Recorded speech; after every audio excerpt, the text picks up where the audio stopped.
También dice en sujetos de menos de 15 años. Miren cómo es la excepción, ¿no? Y procesos inflamatorios hepáticos, intestinales y úlceras en ancianos, ¿ya? Entonces, lo inflamatorio también vamos a ver en ancianos.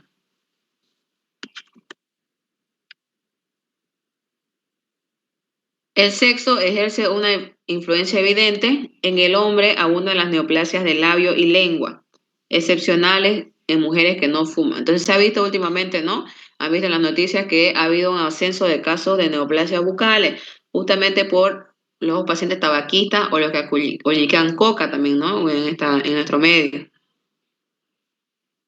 En las mujeres son más frecuentes la litiasis biliar, la neoplasia biliar primaria, la ictericia obstructiva extrahepática, las dispepsias distónicas, las tosis viscerales y el estreñimiento. El estreñimiento es un mal típico de las mujeres, ¿no? Normalmente los hombres tienen un ritmo más reglado, más regular, y nosotros las mujeres sufrimos de el estreñimiento muy frecuente. Entonces siempre eso tienen que preguntar a sus pacientes. Eh, en jóvenes lo normal es tener 1 a 2 deposiciones diarias, ¿ya? Hay personas que dicen que yo hago una vez cada 3 días o una vez cada 2 días. No es normal en jóvenes, ya nos está diciendo algo. Quizás es falta de hidratación, es disminución del peritativismo intestinal, es quizás un hilio metabólico por alguna pérdida que están teniendo, ¿no? Una pérdida de potasio, una pérdida de sodio que vemos en los pacientes. Entonces, siempre tengan en alerta esta parte. El grupo étnico es de señalar la escasa morbilidad ulcerosa gastroduodenal en la población negra africana y de la excepcionalidad de las apendicicopatías, ¿no? Las enfermedades del apéndice. Propenden, por el contrario, al cáncer de esófago y primitivo del hígado. La litiasis biliar y la úlcera gastroduodenal son infrecuentes entre los asiáticos, ¿no? Puede ser tal vez por el tipo de comida que ellos consumen. Esta escasa morbilidad digestiva contrasta con la de sus hermanos de raza expatriados, sujetos a un ritmo de vida y alimentaciones distintas. Entonces, mire cómo cambia. Hay personas que nacen en este lugar, en Asia, podemos decir así, pero por alguna razón migran a otros lugares, lejos de su territorio, y están sometidos a otro ritmo de vida y obviamente a otro tipo de alimentación y cambian, ¿no? Cambian su patología. La ocupación. Citaremos la úlcera péptica como las gastroenteritis agudas y crónicas, las hepatitis agudas y las crisis coliculares secas en los obreros que manipulan plomo o sales. La gastroenteritis coleriforme frecuente en los que tratan con mercurio, como por ejemplo en la fabricación de termómetros que lo utilizamos en la práctica diaria, los barómetros y fulminantes, ¿no? La cirrosis hepática en los vinateros, ¿no? Los que consumen vino o los que fabrican vino. Los ganaderos y los obreros en contacto con tetracloruro de carbono o tetrilo. La espiroquetosis icterohemorrágica. Las espiroquetas son unos parásitos, ¿no? Producen enfermedad de Weil. En los que trabajan en los arrozales, las cloacas. Las cloacas son los tipos de alcantarillado, ¿no? Y en los mataderos. Entonces siempre tienen que preguntar la ocupación. Muchos van a decir, ya estoy desempleado, estoy jubilado, pero en su juventud, ¿a qué se dedicaban a consultar ustedes? ¿Ya? Porque va a influir obviamente en lo que podrían encontrarse ya en la adultez o en la de ancianos, ¿no?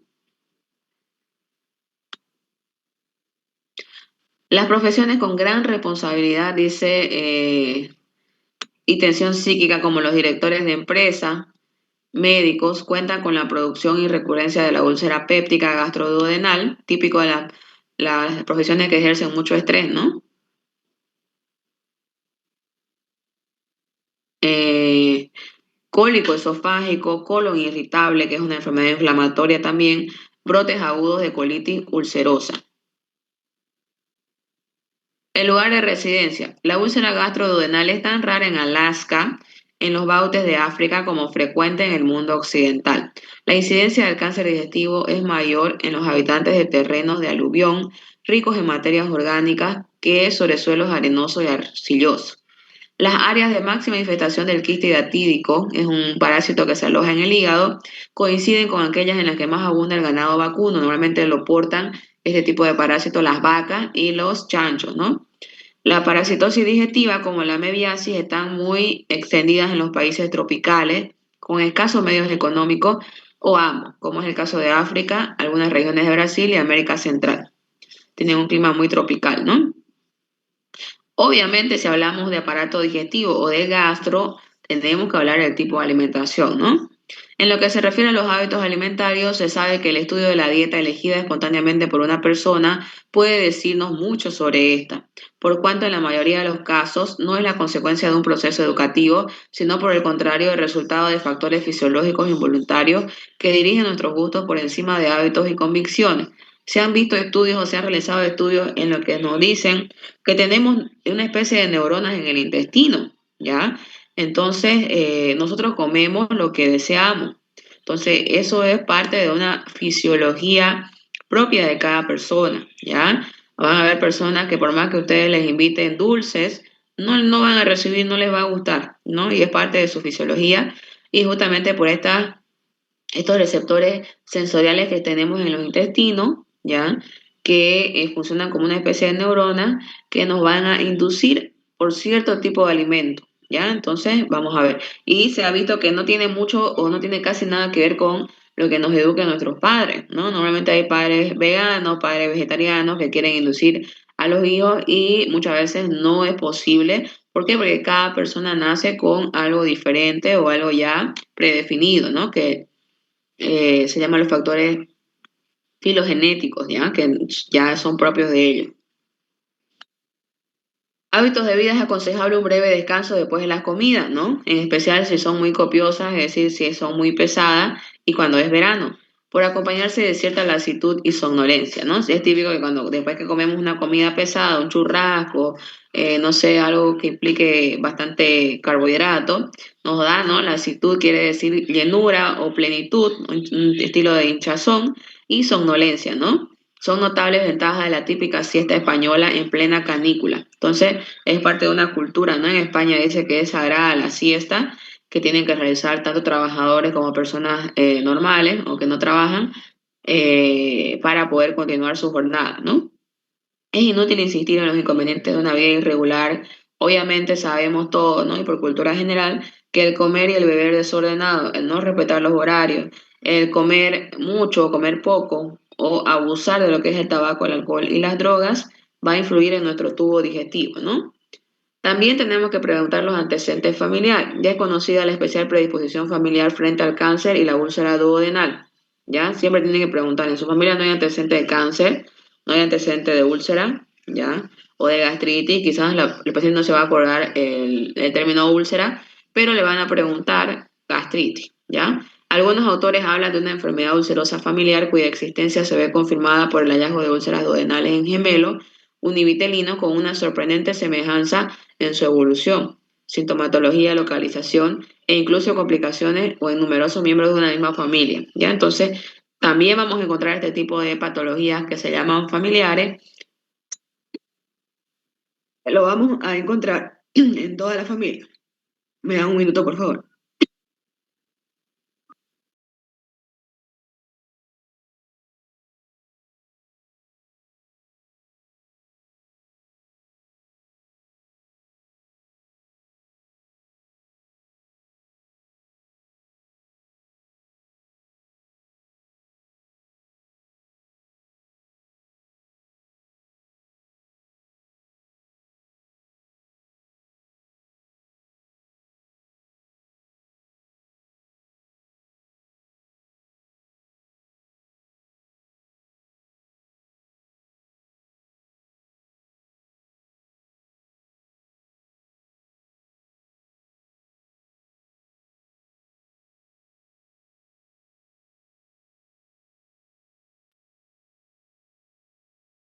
Muy bien, continuamos.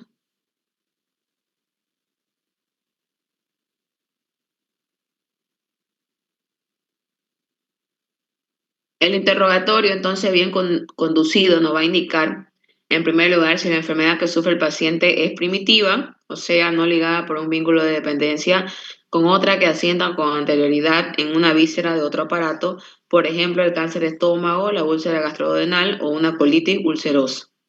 También nos va a orientar si la enfermedad digestiva es secundaria a otros procesos orgánicos, ¿no? Probablemente el antecedente de gastritis nos pueda llevar a una úlcera gástrica, el antecedente de una gastroenteritis nos pueda llevar a un cuadro séptico, ¿ya? Entonces siempre es bueno preguntar los antecedentes, ¿no? Si los trastornos gastrointestinales actuales guardan relación causal con otros anteriores, no es raro observar que una poliposis o una neoplasia intestinal sucede, miren ustedes, a una enterocolitis crónica, ¿ya? Una neoplasia gástrica, miren, puede ser causa de una gastritis crónica. Un absceso hepático, igual de un cuadro disentérico intestinal. Entonces, siempre se dice que un cuadro mal curado o mal tratado va a llevar a complicaciones, ¿no? Si las molestias son de naturaleza alérgica, las alergias están presentes, miren, en forma solapada en un 60% de la población y en un 10% en forma aparatosa, o a la deficiencia de ciertos fermentos específicos, motivo de intolerancia frente a determinados alimentos. Algunas dietopatías llamadas por tal iatrogenas, porque guardan relación causal con ciertos fármacos. Entonces, algunas enfermedades del aparato digestivo las causamos los médicos, ¿no? Al polimedicar a los pacientes, al quizás medicar a dosis altas, al no llevarle un control estricto de la medicación, porque hay pacientes pluripatológicos, quiere decir que tienen muchas enfermedades y necesitan recibir medicación variada, ¿no? Entonces, todo eso le va a ir dañando la mucosa intestinal o la mucosa gástrica. También, miren, tienen relación con ciertos fármacos como exceso de dosis, intolerancia al medicamento o también incluso algunas técnicas exploratorias, ¿no? Quizás una puñopercusión muy fuerte puede dañarnos, ¿no? Las articulaciones, ¿ya? Entonces, como es habitual, preguntaremos cuándo y cómo comienza, ¿ya? ¿Cómo ha evolucionado hasta el día de hoy y a qué le atribuye usted? Muchas veces el paciente sabe, ¿no? He comido, era mi cumpleaños, me invitaron una torta y 2 días después empezó el dolor y no calma con nada. El síntoma digestivo que destaca será precisado en el interrogatorio. Como todo interrogatorio que siempre les digo, empiecen por el primer signo o síntoma predominante. La manera como este debe ser conducido varía según el síntoma dominante que refiere el paciente. Disfagia, epigastralgia, acidismo o acidez sería, ¿no? Trastornos intestinales, síndrome rectal. ¿Ya? Entonces vamos a empezar con el examen físico que sería la inspección. Comprende en primer lugar la somática general, como en todo aparato, y nuevamente la particular del abdomen. Vamos a ver el hábito exterior, tiene gran valor semiológico cuando observamos al paciente en plena crisis dolorosa.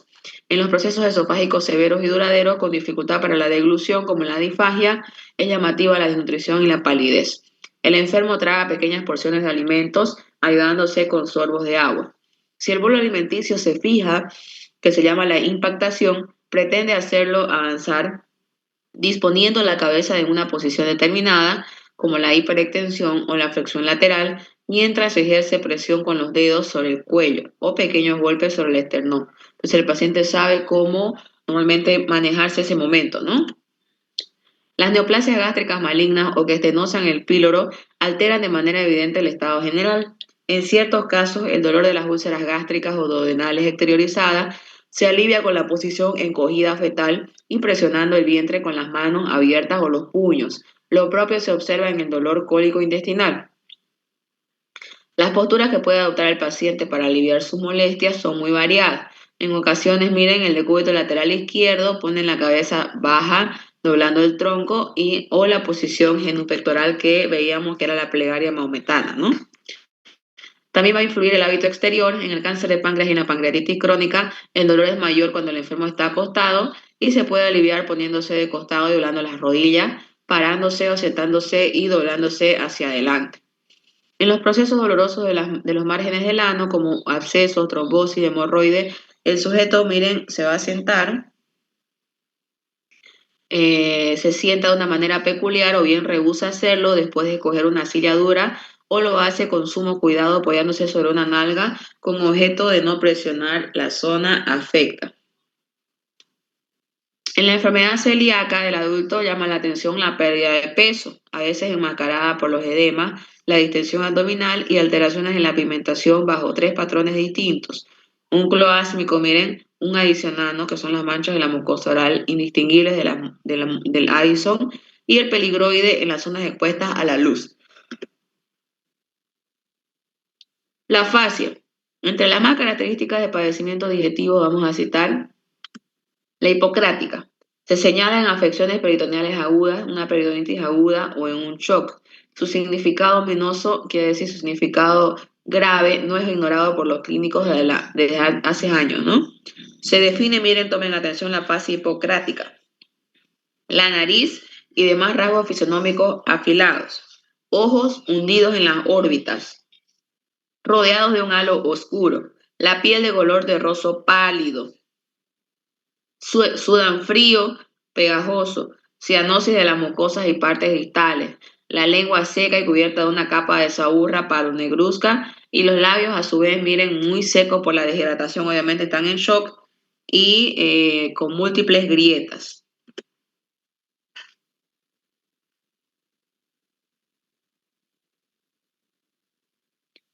La angustia del paciente es extrema y alcanza estados de verdadera agitación motora, que suele afectar a las extremidades y acaso a la cabeza, pero manteniendo inmóvil el tronco.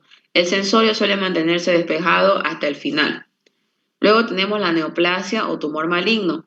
Es tanto más significativa cuanto más se afecta el estado general. Las consecuencias físicas del proceso y su repercusión psíquica se reflejan por lo general en la expresión de los ojos entre desconfiada o suplicante, la cara de color pardo grisáceo por la anemia y la caquexia. Tiene un rito inconfundible de tristeza, cansancio por la relajación de la musculatura facial.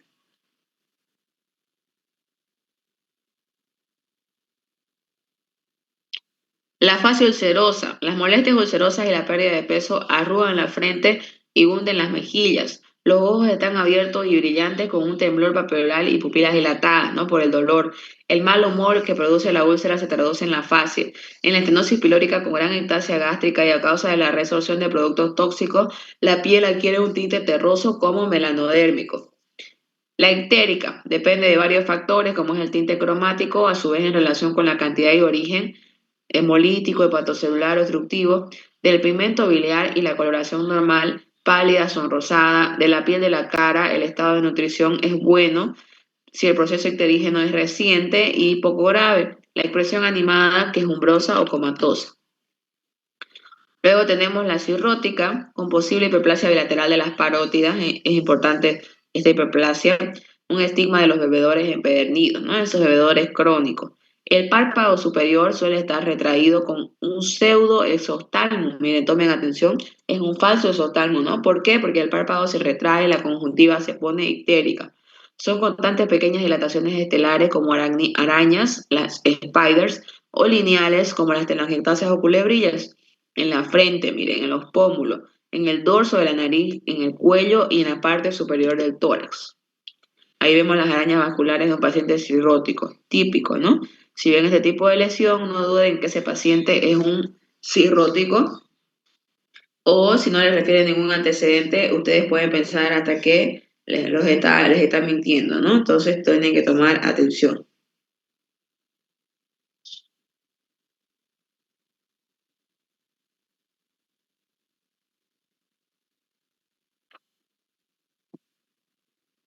La fascia pancreática en la pancreatitis aguda no solo denota la angustia y el dolor, ¿no? Páncreas es una patología, o pancreatitis es una patología que cursa con mucho dolor, sino que recuerda a la fascia peritoneal hipocrática ya descrita. Es notable la palidez terrosa y cianótica a la vez de las mejillas, es el signo de Waring y Griffiths, así como la frialdad de la nariz y los ojos semientornados y hundidos. Puede haber o no ictericia conjuntival. La fase carcinoide es motivada por la existencia de un tumor, en la mayoría de los casos localizado en el intestino, secretor de serotonina y bradicinina, sustancias a las que se debe imputar el fenómeno congestivo vasculocutáneo. El síndrome característico está representado por los episodios de intenso rubor facial. La piel adquiere una coloración entre naranja, rojo salmón o rojo violáceo. La constitución ha sido señalada hace años cierta dependencia entre esta y la tendencia a enfermar determinados órganos del aparato digestivo. Los individuos pertenecientes al hábito asténico propenden a las gastro y enteroptosis, al estreñimiento hipotónico, hernias de pared y prolapso rectal. Los pícnicos, a su vez, a la gastritis, la hipercloridia, la úlcera duodenal, la cirrosis hepática, litiasis biliar y pancreatopatías. La litiasis biliar afecta con mayor frecuencia a mujeres con talla media, algo inferior a la normal, y tendencia a la obesidad. En anomalías de la piel y cambios de color, la ictericia resulta de la difusión del pigmento biliar contenido en la sangre. La intensidad y matiz del color guarda relación, aparte de otros factores, con la naturaleza de la bilirrubina, habiéndose observado que la de origen hemolítico es poco soluble, tiñe menos que la modificada o la directa por la célula hepática, ¿no? Que es muy soluble. El color amarillo debe buscarse con la luz diurna, quiere decir la luz del sol, a nivel de las conjuntivas oculares, en el velo del paladar. Si se examina un supuesto ictérico con luz artificial, induce menos a error el color de la orina que el de la piel y conjuntivas.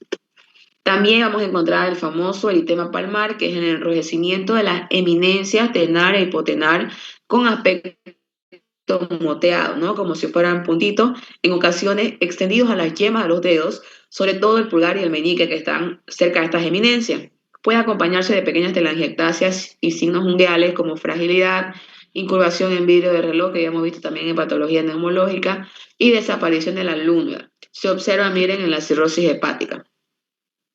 Otra muy importante, la cantosis nigricans, la forma maligna o adulta mayor a 40 años, está relacionada con la existencia de una neoplasia en la totalidad de los casos. En más del 90% de los pacientes, el cáncer se encuentra en la cavidad abdominal, correspondiendo a un 64% de origen gástrico. Entonces, súper frecuente, ¿no? La coexistencia de una tumoración gástrica con la forma cutánea de la enfermedad de Born-Recklinghausen, manchas pigmentarias, tumores fibrosos, sugiere la naturaleza benigna, ¿ya? Si encontramos entonces este tipo de pigmentación, podemos tratarse de una benigna, ¿no? Sin olvidar su posible generación sarcomatosa en un 13% de los casos. Urticaria, asociada a fiebre y artralgias, que forma junto a la triada de Caroli. Se observa en la fase preictérica de la hepatitis aguda. Miren, importantísimo la triada de Caroli, la vamos a tener en la fase preictérica de la hepatitis aguda. ¿Cómo se caracteriza? Por urticaria, fiebre y artralgias. También se ha observado en la infestación por lambdias, por Giardia lambdia y por otros parasitosis. Por pardial precoz o tardía en casos de alergia digestiva o alimentos, condimentos o ambos. Nódulos de adenopatía. Las neoplasias viscerales como el páncreas o el estómago pueden motivar nódulos en la piel y el ombligo que se retrae y endurece, el signo ominoso llamado, ¿no? La presencia de microadenopatías generalizadas en ausencia de afecciones sistemáticas de los ganglios linfáticos ha sido señalada en el curso de ictericias hepatocelulares, como la hepatitis, la enfermedad de Weil o en un secundarismo luético, y de cirrosis hepática en pleno brote icterígeno. Muy bien, si vamos a inspeccionar abdomen, vamos a ver primero el aspecto. Lo más característico en gastro es la ascitis, ¿no? La ascitis voluminosa parece lisa y brillante la piel, pues al ponerse tensa gana en lisura y refleja mejor la luz. Es seca, escamosa en los sujetos desnutridos, avitaminóticos, caquéticos en la peritonitis tuberculosa. A veces tiene una coloración dudosa como mezcla de suciedad, picaduras de insectos, hipercromías por estados carenciales, huellas de rascado, todo lo cual integra la llamada piel de vagabundo. La exposición prolongada al calor motiva el llamado eritema ab igne, ¿ya? Es un proceso pigmentario reticulado con lesiones de color rojo y parduzco limitadas a las partes expuestas al calor, ¿no? A las partes donde nos da el sol. También es importante revisar cicatrices. Nos van a orientar sobre alguna enfermedad anterior que haya sufrido el paciente y que tuvo que ser operada o intervenida. También puede relacionar las molestias actuales con un proceso periviscerítico consecuente a ella. Esto es más probable si la cicatriz es exuberante o queloide. A veces se calcifica o se forma un osteocondroma a su nivel. Esta última eventualidad es rara y propia de las cicatrices laparotómicas sifo-umbilicales.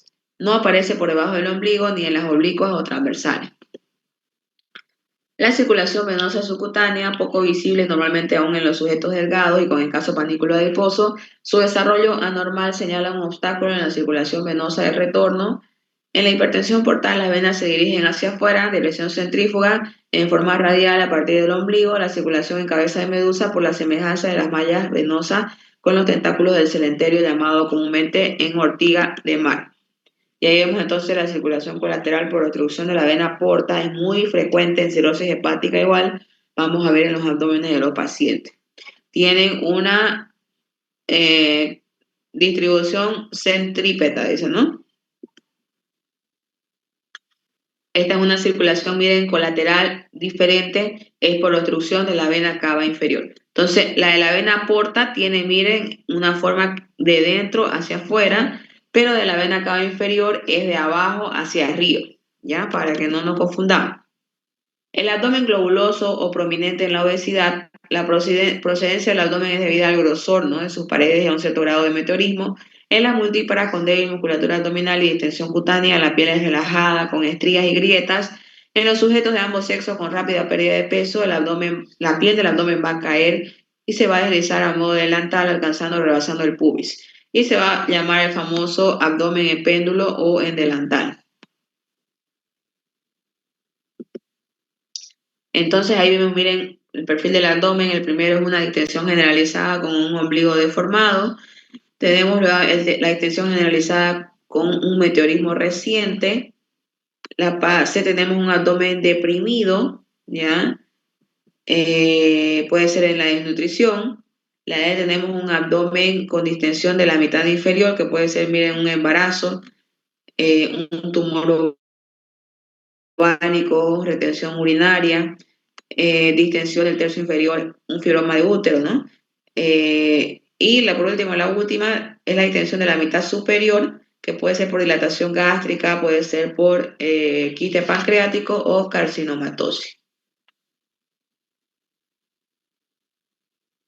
Meteorismo, conocido también con el nombre de timpanismo o flatulencia, consiste en la distensión del abdomen por gases contenidos en el tracto gastrointestinal. En el generalizado, la distensión del abdomen es uniforme y adquiere la forma de un globo o de un balón esférico, forma que no se modifica en las distintas posiciones que adopta el paciente. La persecución suave da sonido timpánico. Se observa entonces por dilución de grandes cantidades de aire, que se llama la aerofagia, o ingesta descontrolada de bebidas carbonatadas, como son las gaseosas, ¿no? Cuando tenemos aerofagia, normalmente cuando masticamos un chicle, ¿no?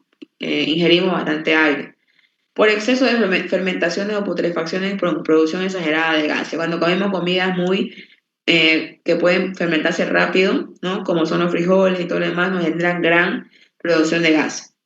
También pueden darse por un aumento del volumen de los gases, como ocurre en las grandes altitudes, quizá cuando viajemos y cambiemos de altitud, y en épocas o zonas de gran calor ambiental.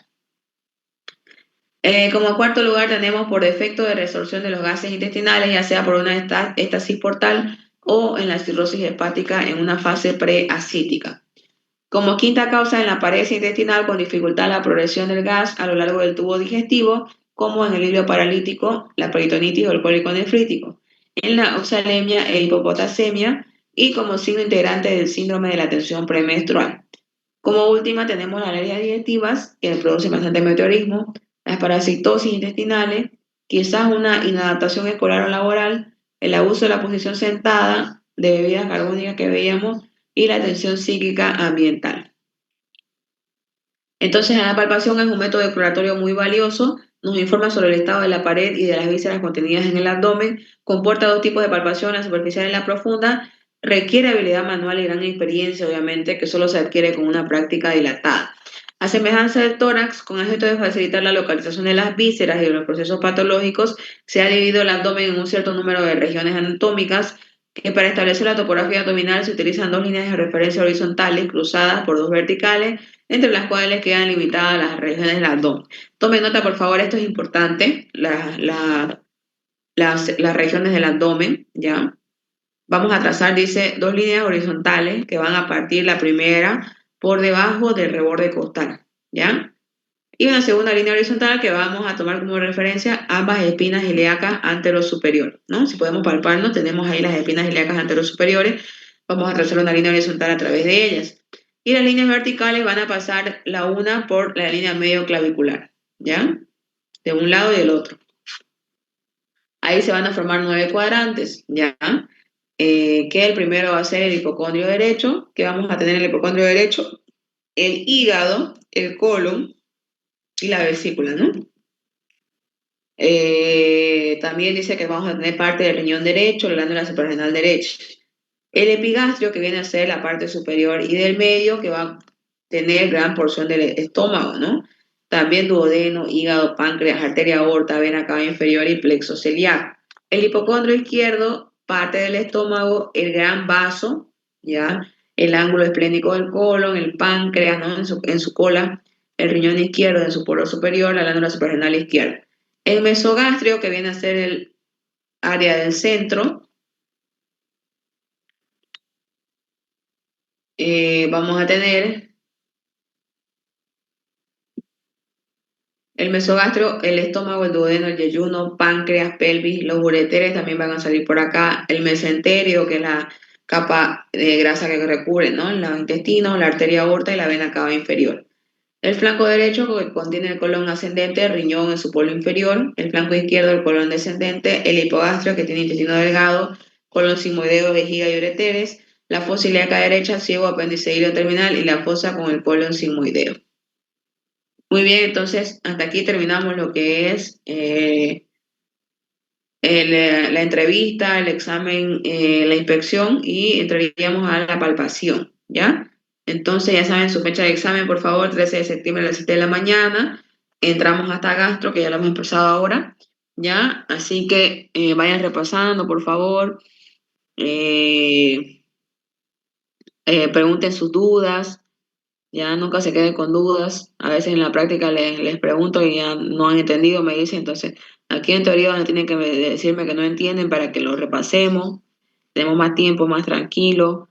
No hay ruido, ¿no? Como es en el hospital. Ustedes saben que en el hospital, lamentablemente, tenemos que priorizar a nuestros pacientes, ¿no? Entonces, aquí es el momento para despejar dudas. ¿Alguien tiene alguna duda que le haya quedado hasta donde estamos avanzando?